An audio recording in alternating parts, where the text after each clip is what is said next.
మీకు ఇక్కడ ఒక స్పెషల్ దోసకాయలు చూపిస్తాను. ఇదిగోండి, వీటిని మీరేమంటారో తెలీదు, ఇక్కడ బుడం దోసకాయలు అంటారండి. చాలా అంటే చాలా బాగుంటాయి ఈ టేస్ట్. అంటే నిలువ కూడా ఉంటాయి, కోసిన తర్వాత చాలా రోజులు నిలువ ఉంటాయి. ఇవి మసాలా పెట్టి వండితే చాలా బాగుంటాయండి, సేమ్ గుత్తి వంకాయ కూరలాగా. మా పెద్దమ్మాయికి చాలా ఇష్టం. మా అత్తగారు ఈ కూర వండటంలో స్పెషలిస్ట్ ఆవిడ.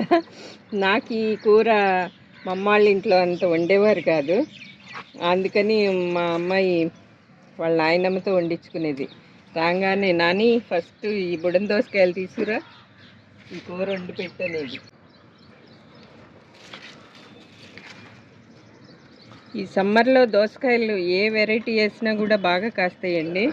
పాదు చూడండి ఎంత చిన్నది ఉందో, ఇంకా ఎన్ని కాయలు ఉన్నాయో పచ్చి. ఇగోండి, ఇగో ఈ కొంచెం పచ్చిగా ఉన్నాయి. అసలు నాన్ వెజ్కి ఏమాత్రం తీసిపోదండి ఈ కూర. ఇప్పుడు ఈ ఎండల్లో దోస గింజలు మాత్రం అన్నిట్లో ఏ టబ్లో అయినా వేసినా కూడా ఒక సైడు చక్కగా వస్తాయండి, కాయలు కాస్తాయి. ఇవి మాత్రం పిచ్చిగా కాస్తుందండి.